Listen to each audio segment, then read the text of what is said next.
This is Digital Health Today, episode 37. Artificial intelligence is going to have such incredible implications, especially in healthcare. And this is not something that is a distant future. This is something that is now. I mean, we already have solutions that in internal studies are finding cancer 2 years earlier than humans are. And we already have solutions that in the wild are performing X-ray reads more accurately than human doctors. And these things are only going to grow and advance. Welcome to Digital Health Today, the podcast focused on the leaders, innovators, and technologies transforming healthcare today and tomorrow. Find us online at digitalhealthtoday.com. Be sure to check out the Accenture Health Tech Innovation Challenge. Accenture is bringing together startups, life sciences companies, and healthcare organizations to tackle the world's biggest healthcare issues, and the second year of the challenge is underway. Check out how the Health Tech Innovation Challenge engages with cutting-edge startups that have a focus on solving healthcare and life sciences problems. Apply online by clicking on the show notes for this episode or simply search for Accenture Health Tech Innovation Challenge. But hurry, applications close on September 1st.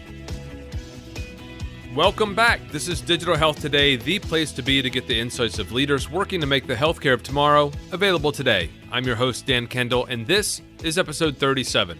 I am back from vacation and ready to go. I took my two daughters over to a part of the world I've not spent much time in before. We explored the northwest coast of the U.S., going from Seattle to Vancouver, and then up along the coast of Alaska, exploring the glaciers and the wildlife. It was a bit cooler than other summer vacations, but it was a great experience, and we got to spend time with some of our family, which is always important. Now it's August, schools are getting back in gear, and the days are getting much shorter, and that means one thing. Conference season is almost here. That's right.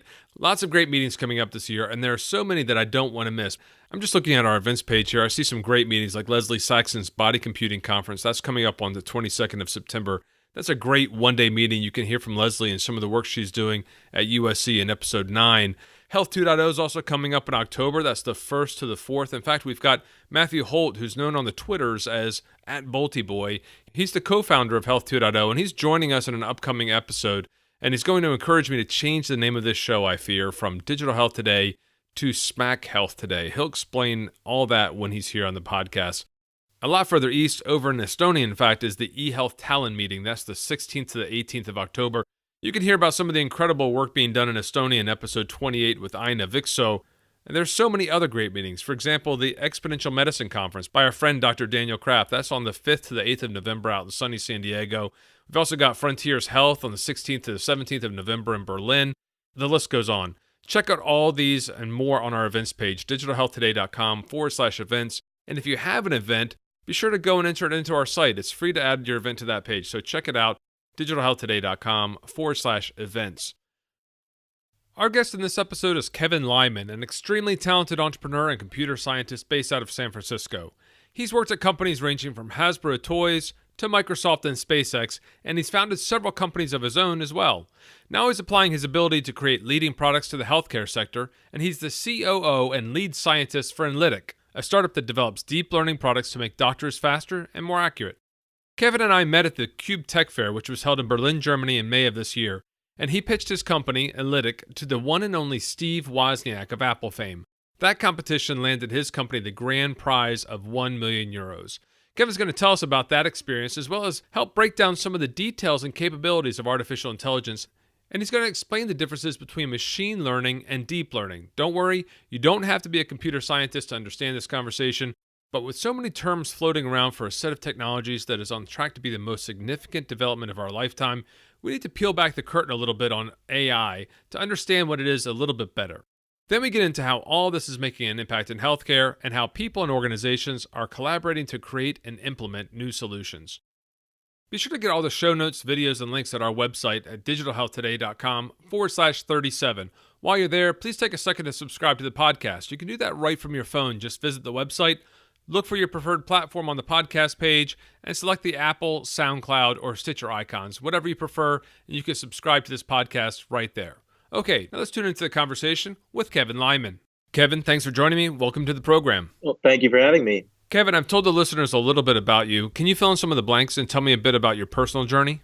Yeah, absolutely.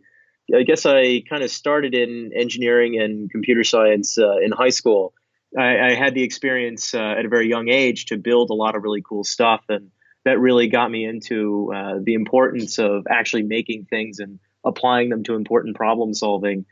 And by the time I got to college, I was very eager to kind of apply that to a lot of different areas. And so I did a lot of exploration. And so I took a couple of years off while I was in college to kind of work at a lot of different industries. And so I did some work at Hasbro designing toys, in particular high-tech concept toys.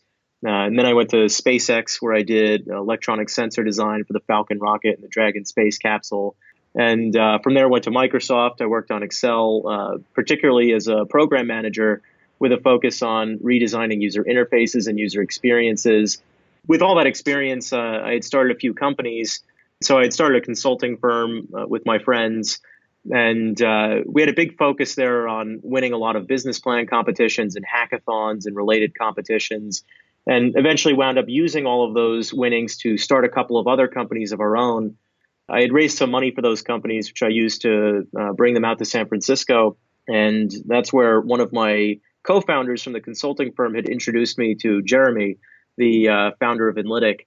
And I was nearing the point of exiting those startups, and I really just instantly fell in love with Jeremy's mission and his vision and the technology that he was dreaming of applying to this incredibly important problem. Like the fact that, roughly 1 in 5 people that get some kind of radiological service are misdiagnosed. So they're treated for a disease they don't even have, which of course can have negative consequences, and no matter what costs the health system a lot of money.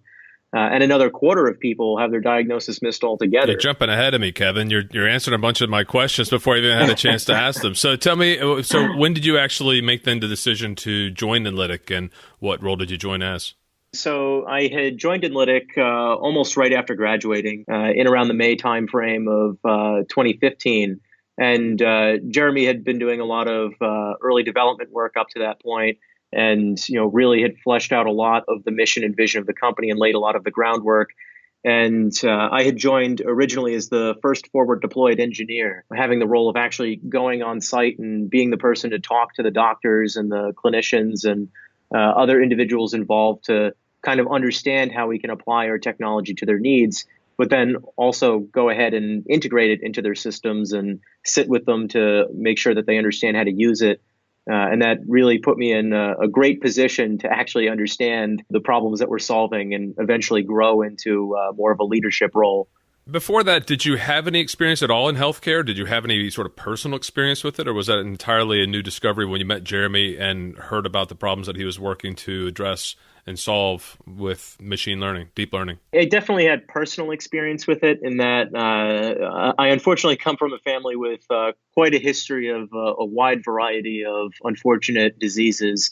I actually grew up caring for my mother, who had multiple sclerosis. And unfortunately, she had it to the point that she was bedbound my, entire childhood life. And so that was a very close problem for me. And on top of that, my uncle was diabetic, unfortunately, eventually passed from that. My grandmother from lung cancer, my other grandfather on my father's side from, cardiac heart disease. And so I've kind of always been surrounded by all of these incredibly important problems and have always wanted to solve them. But Enlitic was, really my first exposure to really actually being in that industry, aside from just having personal experience with it. When you did join Enlitic and you spent the time, as you said, in the field, working with doctors and nurses and clinicians, trying to understand the problems, what did you find that experience like, and what sort of learning curve did you climb as you went from being a carer and a family member and seeing these things through those eyes, and then also then looking at it and taking your computer science background and your problem solving capability and working there at the forefront of medicine? What was that experience like, and what did you learn from it? Oh, it was pretty incredible. I mean, I spent a lot of my childhood in and out of hospitals, but on the side of a person visiting a patient. But this was really my first time being on the side of seeing what happens on, the other side of the table, behind the closed doors. I'm the kind of person that likes to jump headfirst into something and experience it all at once, and really, try to learn as much as I can as quickly as I can. And that's absolutely what this kind of experience gave me. And a lot of things really kind of shocked me. Some for the better, some for the worse. And One thing that was very alarming to me was, especially given my computer science background, was how out of date a lot of their technology is and their infrastructure. And that's actually a pretty incredibly important aspect of what they do. I mean, especially as it pertains to radiology and diagnostics, almost their entire job relies on being able to efficiently move data around and process it such that people can see it and act on it. And the kinds of systems that they were using are things that are built in the 80s. And they're all just afraid to update it because if it ain't broke, don't fix it. And that actually creates a lot of problems. Beyond massive inefficiencies that are brought, it means that people are getting substantially worse care in a lot of cases because glitches happen. Kevin, when it comes to artificial intelligence, a lot of people use the terms artificial intelligence and deep learning and machine learning interchangeably. And I know that we have a broad range of listeners out there, various levels. We certainly do have computer scientists who are listening in. Can you break down those three terms for me just to get the basics down? Because you've mentioned artificial intelligence already. I think you've mentioned deep learning, machine learning. Can you break down the difference between those three and how they interrelate, and then we can get into some of the applications of deep learning as it applies to healthcare? Yeah, absolutely. And this is something that has been an interesting exercise for me because as a computer scientist, I'm sure many other computer scientists are going to be upset with a lot of the ways that I explain things. But depending on the kind of crowd that you're talking to, it's important to abstract things at different levels. Artificial intelligence is kind of the easiest way to portray a lot of the work that we do in this field because at the highest level, artificial intelligence really just refers to all sorts of tools that can be used to make a machine store information and be able to act on that information and intelligently retrieve knowledge. So in a sense, a database is almost a sort of artificial intelligence in that it's able to store information. It may not be able to act on that information, but you're giving a machine the ability to know things. But there are a lot of things that are a subset of artificial intelligence. So machine learning, for example, is kind of one tool within the artificial intelligence toolbox. And machine learning refers to algorithms that can be used to enable a system to make connections between data that it has and kind of understand links and act on that information. And machine learning is really very applicable, I would say, to being able to tune something like a linear equation to understand how to get from A to B when it's not such a complex link between the two. And I think a really good example of that is something like a credit score. A credit score, as it's done today, can pretty easily be modeled as some sort of linear equation. You can think that maybe a credit score is just based on the person's age and their net worth. Obviously, it's a lot more than that, but for the sake of explanation, let's say it's just those two things. If that's the case, then you can pull data from 1,000 people whose credit score you know and whose age and net worth you know, and you can, for each of those, give to a system each of those factors. And you can look at it like AX plus BY equals Z, where X is their age and Y is their net worth and Z is the credit score that they were assigned. And then when you run a machine learning algorithm on it, it's basically going to try every possible combination of A and B until when it multiplies all those things out, it gets the correct credit score for all the people you showed it. So it's essentially just tuning variables until it understands the link between the input variables and the output variables. Okay, so we've got AI so far and machine learning. So AI, you're saying, could be used very broadly for any sort of information knowledge that a machine provides to you, and machine learning as a subset of that. I read an article, actually, as I was preparing for this call. It described it as 3 concentric rings, with AI being the largest, machine learning sitting inside of that. So machine learning is where it goes through a variety of calculations.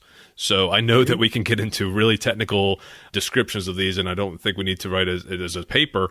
So I appreciate that some of the scientists, as you say, might be angry with, might not like necessarily the characterization, but we need to make sure that we are clear about how these things relate.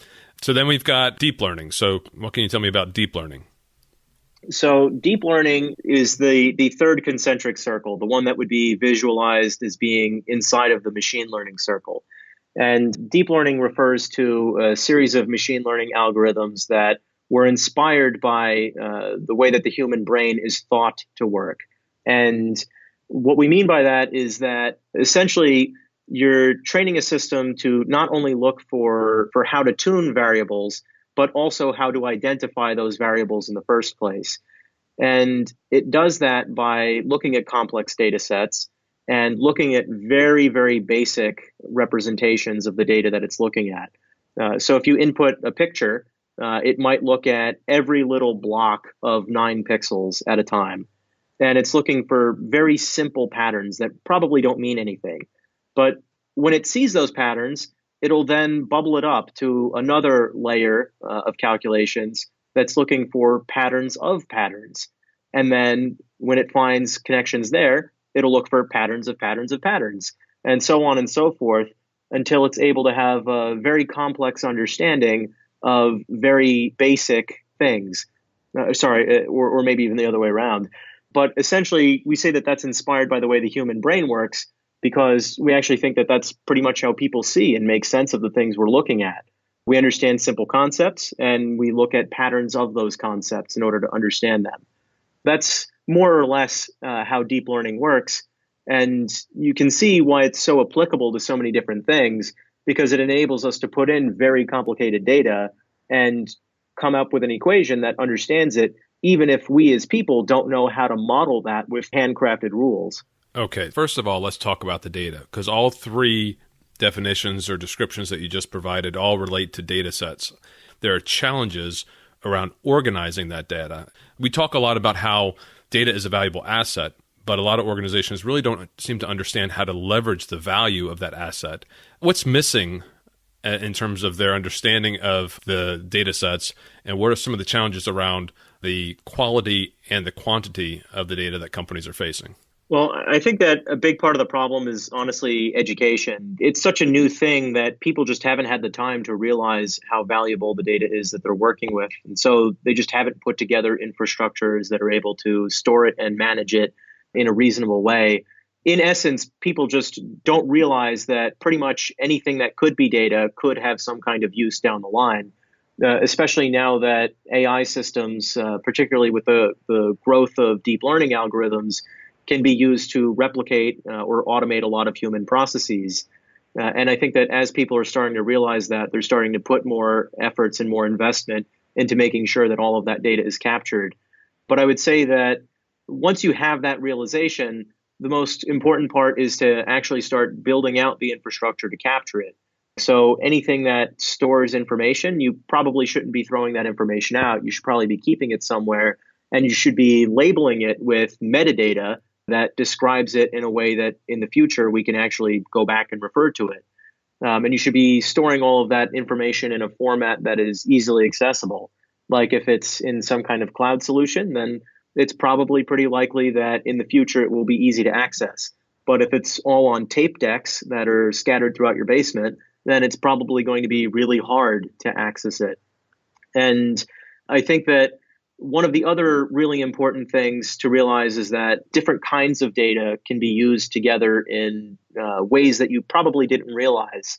And I think a good example of that actually does come from healthcare, that a lot of hospitals will put their radiology data in one database and their pathology data in another database. But having them all in the same place enables you to train systems that can predict outcomes, which people may not have realized in the past, but it's a very real possibility now. And so people should really start optimizing their systems for that kind of use case, regardless of the industry they're in. Great. So thanks for addressing the question around data and describing deep learning specifically. Let's talk about data and deep learning in healthcare.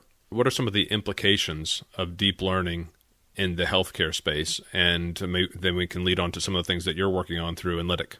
To me, three of the biggest things that we're going to see are massive improvements in accuracy, efficiency, and access. And from an accuracy point of view, human doctors are very good. I mean, they train their whole life to master a profession. And I definitely want to respect and acknowledge the fact that most doctors are very good at what they do. But unfortunately, a lot of medical processes are just extremely difficult. There's just so much that can go wrong in the human body, and there just isn't enough historical data to understand everything that's possible. And so mistakes are made. And I think that artificial intelligence is going to go an incredibly long way towards helping human doctors read cases more accurately. And then from an efficiency point of view, you can imagine that if you're given some amount of pre-processing up front, it takes a lot less time to actually read that case. Now, one of the first pilot projects that we did was processing wrist x-rays and putting circles around all the fractures using our models as they detect them, so that when a radiologist looks at it, they can automatically see where the fracture is right away. And as you'd imagine, that makes them quite a bit faster in identifying those abnormalities. In particular, we found that we made them about 20% faster, which means 20% lower costs for the hospital or radiology group when dealing with that kind of case, which means they have more money now that can be spent on other things. And the last part of that was access. And I think that this is probably where we have the biggest room for impact. 70% of the world doesn't have access to, good healthcare, particularly within diagnostics. But as we make these systems very cheap and very scalable, there's no reason why people in remote parts of the world can't get access to high quality healthcare. Even if there's no doctors in some remote country, we can build systems that can offer them the level of healthcare that they actually need. And we can do so at incredibly low cost that, I think is incredibly meaningful. Probably beyond those three things, the most interesting thing that I've seen is the idea of predictive healthcare, that we can actually kind of see things happen well before they would have happened. And particularly as it pertains to Enlitic, we've done a lot of research in detecting cancers early. And in a lot of our internal research, we've shown that our models are often finding lung cancer, for example, 2 years earlier than human radiologists are. And that obviously has incredibly massive implications for all sorts of cancers. And I think we're going to see that for all sorts of diseases and all sorts of other processes as well. We'll get right back to the interview, but first I wanted to tell you more about the Accenture Health Tech Innovation Challenge. You may already know that Accenture is a leading global professional services company offering services from strategy and consulting to digital transformation and technology. But do you know what Accenture is doing to tackle the world's biggest health issues? After the success of last year's Health Tech Innovation Challenge, Accenture is continuing to develop this event and bring together startups, life sciences companies, and healthcare organizations. And the best part is, you can apply to be a part of it too. You heard that right. Accenture's Health Tech Innovation Challenge is now in full swing. If you're a growth stage company seeking access to the top decision makers of large established companies, and you have a beta product to demonstrate, Accenture invites you to apply to this year's challenge. And get this, the finalists will be invited to compete in San Francisco at the Startup Health Festival on Monday, January 8th, 2018. Applications are open now, but don't delay. The submissions close on September 1st, 2017. Get full details on their website by searching for Accenture Health Tech Innovation Challenge, or simply click on the links in the show notes for this episode. Now let's jump back to the conversation. So let's talk specifically about Enlitic. The company was founded by Jeremy Howard. He's an Australian data scientist. I know he's a faculty member at Singularity University. He's formed multiple companies. He's involved in the World Economic Forum and really esteemed person. As a matter of fact, I watched a video that he did for TED Talks. It's a little bit dated now, I think, and since it's 2014, but because things are moving so quickly. But a really highly regarded individual data scientist in the academic and scientific and healthcare community. He founded Enlitic, and what is it that you guys are really focused on doing? What's the core principle or the core value proposition that you guys are offering? So everybody here is incredibly driven by the idea of impacting patient outcomes, and our core mission as a company is to do exactly that, but using artificial intelligence and deep learning technologies to do so. And as a company, we develop various applications of AI in healthcare by working very closely with doctors and other healthcare professionals to understand what problems are not only clinically and economically impactful, but also technically feasible to build given the current state of the art of AI. And usually a lot of our solutions fall into a couple of categories. Triage solutions, which can route cases efficiently throughout an institution based on the findings that our models found in them, in order to bring a lot of organizational and operational efficiencies, and real-time clinical support tools, which actively assist a doctor as they're reading a case by doing things like pointing out abnormalities and further characterizing them. And we do all of these things with the hope of making faster, earlier, and more accurate diagnostics. And where are you guys in the development of your product? So I would say we're at varying stages because we work on a lot of different products. And so the two that we have invested the majority of our efforts into up to this point are chest X-ray triaging, or reading chest X-rays and determining normal from abnormal, and furthermore generating a differential diagnosis, and lung cancer screening, which looks specifically at chest CTs, so 3D volumes, and identifies and characterizes suspicious pulmonary nodules. Within those two areas, on the chest X-ray tool, we're very, very far along on that. We long ago vastly exceeded human performance at reading chest X-rays. And our goal there is very ambitious because we're trying to identify any possible reason why a chest X-ray could require clinical follow-up, which of course there's thousands, tens of thousands of reasons why that may be the case. And chest X-rays are the most commonly taken diagnostic image in the world. So it's an incredibly impactful problem to work on. And to that regard, we are currently working to deploy that technology in a couple of different countries around the world, in particular in Australia and China, as well as now Japan and a couple of other countries. And what we've seen there, we do a lot of what we call blind tests. We're probably, I'd say, the only medical deep learning company that does this. But we deploy our model with a new hospital or radiology provider as part of our very early conversations. And we let them run as many chest X-rays as they want through it. And then they can tell us how well we did. So we have no information until they tell us how well we did on the test. And every time we've done this, we've found that even with none of their data to train against, we start off by being about 16% more accurate than their doctors as of our most recent tests. And once we're given some of their data to further train on, we go up to being about 40% more accurate than average doctors at doing that kind of analysis. Wait a minute. So I want to understand that. So even before you have any data that they're looking at, you're 16% more accurate, not as accurate, but 16% more accurate than their doctors? Yep. And that's because I should further clarify that the system was trained on data, just not from them at that point, because the way that we do our development, we train our systems on data that we've collected from our partners all around the world to get a very global understanding of how these problems are handled. And then when we go to a new partner and we go to deploy with them, we take some of their data as well and we calibrate against that using algorithms known as transfer learning. But we do that because every population has different distribution of abnormalities. They have different anatomical variations. They may have different equipment that they use or different technical procedures that are used to scan them. They may even have different definitions of what makes an abnormality an abnormality, like cardiomegaly or an enlarged heart. In some countries means that the ratio of the width of the heart to the width of the thoracic cage is 0.5. But in other countries, it might be a different number. But we need to be able to account for all of these variations, and we need to have confidence that our system can accurately operate in that environment.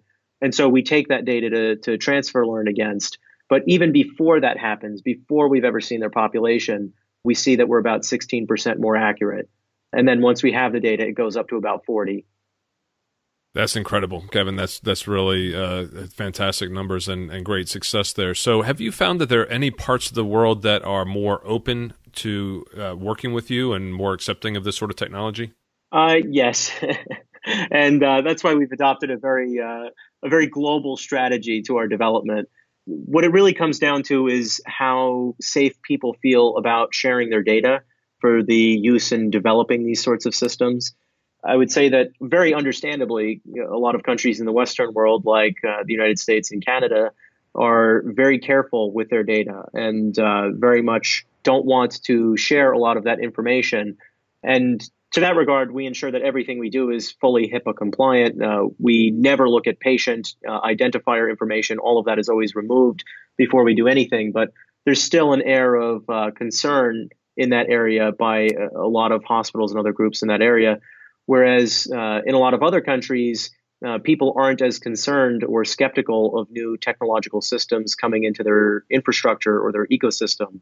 And so we've seen a lot of success in countries like China and Brazil in being able to rapidly gather data like this and work with it to develop models. But in terms of just acceptance of AI in general as a diagnostic tool, I would say that we're seeing the whole world become a lot more accepting of that. That, everybody is kind of together starting to realize that this makes sense, and we should probably start investing in that kind of technology. Yeah, I love that you've taken such a global approach to how you're deploying this. I see on your website, Enlitic, Enlitic, enlitic.com. You've got some announcements and news on here about how you're working in China. You've mentioned the fact that you're working in Canada and the U.S. What other countries and what other parts of the world have you deployed into? Australia would be the biggest, in that our biggest partner, Capital Health, second largest radiology provider in Australia, was one of our biggest investors and continues to be an incredible partner to test these sorts of solutions with. We're moving now into Japan. I actually just got back from, I spent last week in Tokyo working there with a number of potential partners to set up deployments there over the course of this year. We're looking now at a lot of work in Europe, in particular in Germany. Having been there for CUBE certainly helped meet a lot of very interesting groups there that would like to work with us. I believe in September, I'll be in Helsinki talking about working on some deployments there in Scandinavia. And beyond that, of course, the United States, we have a number of partners here that we're working with, mostly for the sake of testing a lot of our solutions. Like right now, we're doing clinical trial on our lung cancer solutions to kind of validate the early detection component of what we're doing. And so we've had a number of very strong partners in the U.S. for that kind of use case. I think now we're starting to look at some developing countries as well, because it's very important to us to give back and give access to this technology. And so we've had a number of discussions with countries in Africa that we may be starting to deploy a lot of our technology with as well on a gratis basis. Well, I'm sure as a result of this podcast, you're going to get even more. I know I get contacted by a lot of people who are working on great solutions to serve underserved populations around the world. And a lot of people are coming from various countries inside Africa and other parts of the world to develop those solutions. So thank you for prioritizing that, because there is a huge opportunity there as well as a huge need that I'm glad that you're working to address. But I'm sure your technology has been welcomed by many people across the healthcare spectrum. But I'm also sure that you've met with a lot of resistance and a lot of detractors. I want to talk about both, but let's take the resistance head on. What challenges have you encountered? From whom? I don't mean names, obviously, but what sort of factors have been stacked against you? And how did you as people and as a company work to overcome them? Well, when the company was first started, we went to RSNA, the largest radiology conference in the world. It occurs every year in November. And by that point, the company was about 3 months old. And we were pretty much the first people doing medical deep learning. And everybody there thought that we were insane, that there's no way that computers can possibly analyze data to the same degree of accuracy as radiologists. At that point, it wasn't quite fear. It was more just skepticism, and they thought we were crazy. But we went back a year later in 2015, and we started to see that a couple of other companies are starting to do this too. And it started to lend some credence to the kind of work we were hoping to do. And at that point, the fear kind of shifted to kind of the job loss argument, that now radiologists are scared because they don't want to lose their job to this kind of AI. And our answer to that is that we're not trying to replace people's jobs. We're trying to augment their jobs to make them more accurate and efficient. And we're trying to do a lot of the work that they don't want to do. Like one of the ways we use our models, we use natural language processing to summarize patient histories in order to point out things of interest so that they don't need to read tens of pages of clinical text to glean the same insight. So really what we're doing there is saving them time, not trying to automate their whole job. And fast forwarding a year beyond that, in 2016, we found that now there's a lot of interest in the space. Tons of companies are trying to look at doing AI in healthcare, big companies, small companies. And so now everybody kind of realizes at that point that artificial intelligence in healthcare is an inevitability. It's going to happen. And fortunately for us, we have a very respected name in that field. But even being respected, I'd say the biggest concern at this point for ourselves and everybody else doing AI for healthcare is around the accuracy. And what happens when the system gets it wrong and how do we validate that performance. And to that regard, we've done a great deal of work in crafting our deployment strategy, modeling it around the way that clinical trials are run, actually, because the whole purpose of a clinical trial is to validate and get buy-in for medical devices and drugs and such. But the point is, we kind of phase it out in these ways that have progressively more impact on the patient and progressively give them more validation information about how well we're performing in order to settle that kind of concern. And in doing all these activities, we've really managed to solve a lot of the problems around skepticism. And I think that most doctors now are very excited about what we're doing. And I think that's very well reflected by the fact that we actually have about 65-ish doctors, I would say, that work very closely with us in different regards. We have 50 of them that remotely work with us to train our AI through our annotation platform. We have another dozen that act as advisors that very closely teach us the clinical implications of each problem area we work on. And we have more beyond that work with us on a daily basis. So I think we're very much at a good point now with perception. And where have you found the most excitement, the most openness to your technology? Where within hospital systems or geographies or within professions? Where have you had the most traction and the most opportunity to have your technology get embraced within these systems? One of the most interesting things I've seen is that each different geographic region and many times each specific healthcare group within it has different needs that they really want to optimize for, or different factors that create a need for the technology. In the case of China, we've seen a great deal of acceptance because they have the issue that they have a lot of people and not nearly enough doctors to serve all those people. So they're very much looking for a solution that can bring massive efficiency increases and improve their ability to serve more patients. One of our partners there gets 5 million chest x-rays a year from different patients. And they drastically need a way of not only reading all those cases in an accurate and efficient way, but scaling that to serve even more patients beyond that. And our technology can reduce their costs by up to 90% because of the percentage of their population that is just healthy and doesn't require follow-up. So we've seen a lot of acceptance there. And even within countries like the United States, I mean, there are national screening programs for diseases like lung cancer and breast cancer that create a massive need that have incentivized a lot of groups to invest very heavily in this kind of technology. Because, as I discussed earlier, early detection of these cancers and diseases can have massive implications, not only in terms of cost, of course, but in terms of the actual patient outcomes associated.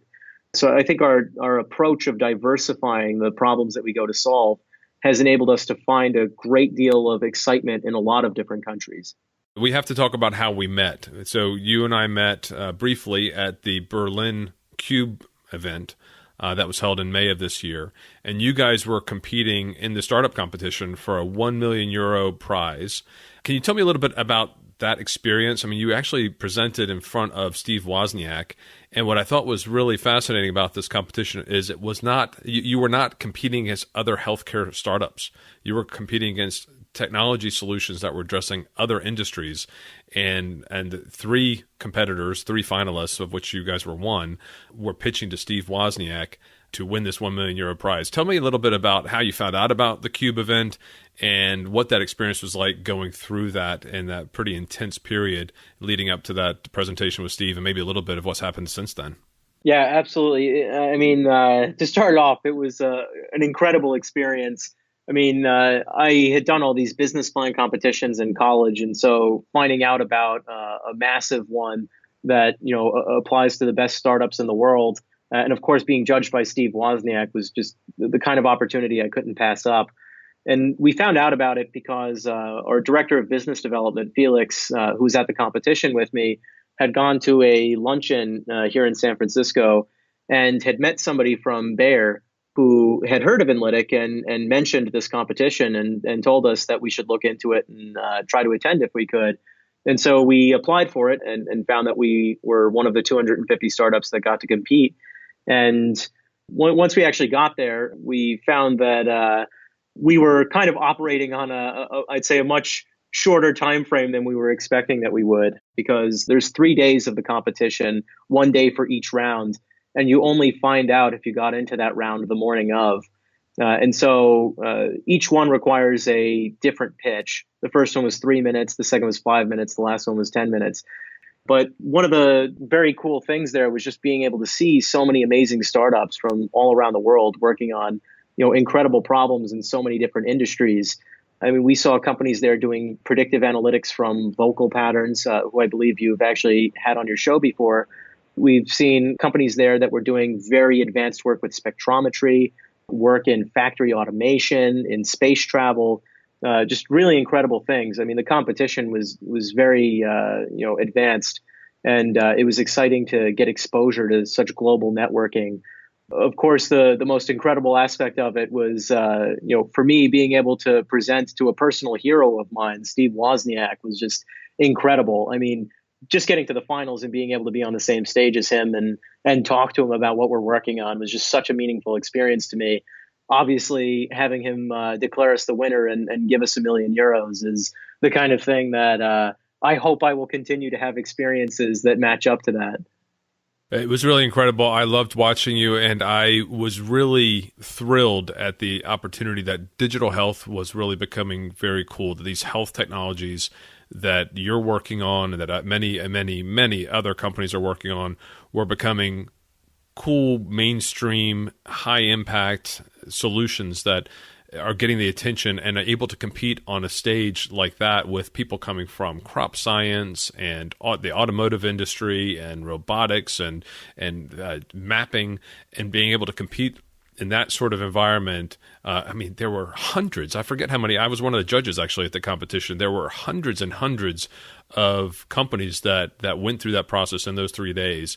And I was ecstatic when you guys got named by Steve to do that. One of the things that I was happiest about when you guys were competing, there was a Q&A session, obviously, where Steve got to ask a few questions. And one of the questions he had was something I asked you about: how did you get this accepted by people? And you've gone through how you did the one-to-ones with the radiologists and got feedback from them to teach the AI and make it a better solution. And Steve's response was something along the lines of, I tweeted at the time, I don't have the exact quote in front of me, but it was something along the lines of, I think we should trust our computers to be smart. And I think that's a really great comment from a person who is one of the founding fathers, one of the most esteemed founding fathers. He actually got an award that day for his lifetime contribution to computing. That we really do, we don't need to trust it blindly, but we need to embrace it and find ways to make it better. And I'm thrilled that you guys are having such great success with it. Thank you very much. Yeah, I love that quote from him. And I think my favorite moment in the Q&A was when he had asked me about the cost of the solutions that we're working on. And we started talking about how really the goal of this is to start giving this to developing countries that need access but can't afford it, and how we very much intend to do that. And Steve's response was, this is what technology should be about. It's just such a meaningful thing to hear that from one of the founding fathers of modern computing, that, I'm so glad to have had that experience. So, Kevin, we've got listeners all over the world. You've explained that you have a global strategy. You're working on deployments in various places. How can people find out about becoming partners of yours, and what's the best way to sort of link in with your organization to discuss the potential for projects and activities in various parts? Email us at info@enlitic.com, or even email me personally, kevin@enlitic.com. And, we take every inbound very seriously. We're very excited to work with partners all over the world. If anybody is interested in reaching out, then check out our website and then definitely send us an email. Great. I will have your email address and the info at email address, as well as the website and some of the videos, because you guys shared some videos with me in preparation for this call. I have the video from Jeremy as well, so I'll make sure those are included in the show notes for this episode. And I'm really excited to see what's going to happen next for you guys. So I have 6 questions I'd like to ask every guest. Can I jump into those now with you, Kevin? Absolutely. Great. What is a saying, quote, or phrase that motivates you? I think for me, it's probably something that my grandfather used to tell me when I was growing up, to take pride in everything you do. It's a simple and probably in retrospect obvious thing to think, but it has had an incredible amount of impact in everything I've tackled, in that there are some things that can be taken less seriously than others, but everything you do is a reflection on yourself and likely has some kind of impact down the road. And it's very important to keep that in mind in everything that you do. What advice do you have for others working to innovate in healthcare? I would say that serendipity breeds innovation, that even if you don't come from the healthcare background, you can come from a background with all sorts of random experiences like I did. And all of those things can have relevance and probably have important lessons that can be applied to healthcare. There are important things to keep in mind from legacy healthcare solutions. There are things that have been done right for years, but there are also things that need to be reinvented. And it's important to kind of take lessons from other areas and be daring in applying those things in a controlled fashion to a healthcare environment. What book do you recommend to our listeners? Honestly, for me, one of the most impactful books that I've read is the 80-20 principle. It's probably a principle that I apply to most things I do. The concept that in many cases, you can get 80% of the value by doing 20% of the work. And it's just, something that is very realistic advice. And the book goes very heavily into a lot of examples of that. Great. I got that as the 80-20 principle by Richard Koch. And I'll have a link to that on the website as well. Listeners can always go and pick up a free audiobook from audible.com if they go to the page on the website. So thanks for recommending that. What tech do you use that you wouldn't want to live without? For me, honestly, it's my iPhone. I wish I had a different answer to that, honestly, but... You travel a lot. Is there a particular app that you use or a suite of apps that you go to a lot? Yeah, I would say one, Google Maps. Traveling a lot is extremely a lot easier when you have Google Maps. And Evernote is really something I use an incredible amount, switching between my laptop and my phone, being able to have constant notes taken at all times and capture new information. Super useful to me. Slack I use very frequently. Skype I use to make all sorts of calls. Those are probably the most important ones for me. And of course, Audible, which I believe you've already name dropped, is probably one of my favorite apps because when I'm not talking to people, I'm usually listening to an audiobook. Excellent. If I gave you a check for $5 million to invest in health technology today, how would you invest it besides putting it in Enlitic? I would probably put it into general AI for healthcare research. And of course, I'm biased, but I really do believe that artificial intelligence is the most important technology in our time. And I think that the most important applications of it are going to be in healthcare. So even if the money doesn't go to us, I would like to see it go to somebody that's trying to advance that incredibly important series of developments. And honestly, I think that a nonprofit organization that investigates research into AI for healthcare could make a great deal of use out of that kind of money. And lastly, we make a contribution to a charity in appreciation of your time on the show. What charity have you selected, and can you tell me a little bit about what they do? I would like to choose the National Multiple Sclerosis Society. As I mentioned earlier, I have a family history with that, having cared for my mother who was bedbound for multiple sclerosis and ultimately passed from complications related to that when I was a teenager. But the National Multiple Sclerosis Society spends a lot of money and effort into helping people that have that disease live a normal life. And they, do research into finding solutions to that disease. And they even paid to send my mother to my sister's graduation. And I would love to see the money go to them.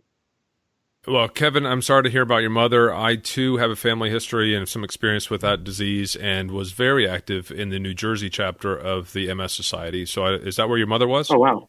Yeah, actually, I'm from New Jersey, so I guess I would like to personally thank you then. Oh, my pleasure. It was about 20 years ago. Some of my good friends who I will ping on Facebook, there's some good friends that I made who were fundraisers there. We did all sorts of things with the MS 100 bike ride and a lot of the different things. So I was one of the volunteers and involved in a lot of the golf tournaments. And it really, actually, frankly, as a shout out to the MS Society, that was part of the reason I got involved in healthcare after college. I had studied engineering.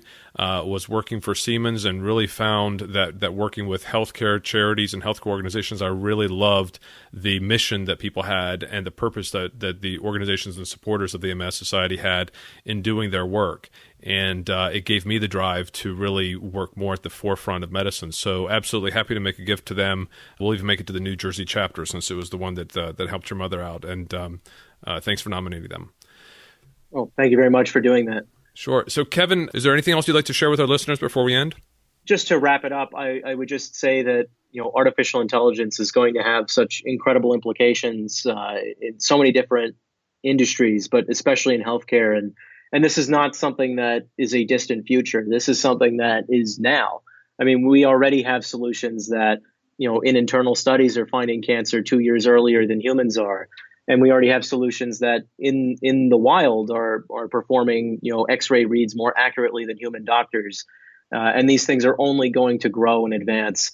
I'm very happy to say that we're all going to experience incredibly fortunate outcomes as a result of that. Well, Kevin, I am really impressed by your work. I love what you guys are doing at Enlitic, and thanks so much for taking time to be with us on the show, and keep us posted on your progress. Will do. Thank you very much for having me. There you have it. That's Kevin Lyman, COO and Lead Scientist of Enlitic. If you want to reach out to Kevin, you'll find his details in the show notes for this episode. Check out all the links to the things we discussed and videos, images, and more by visiting digitalhealthtoday.com/37. While you're online, don't forget to check out Accenture's Health Tech Innovation Challenge. That link can also be found directly on the show notes for this episode. Tune in next week for my conversation with Unity Stokes from Startup Health. He is a fascinating person with a real drive and vision to improve the health for billions of people around the world. You won't want to miss that one. We have more great guests coming up, so be sure to get every episode by subscribing to the podcast on your favorite podcast app. Thanks for tuning in and supporting this platform. You can reach me on Twitter at HealthTechDan and follow the show at DHealthToday. That's all from me for now. Until next time, keep on innovating.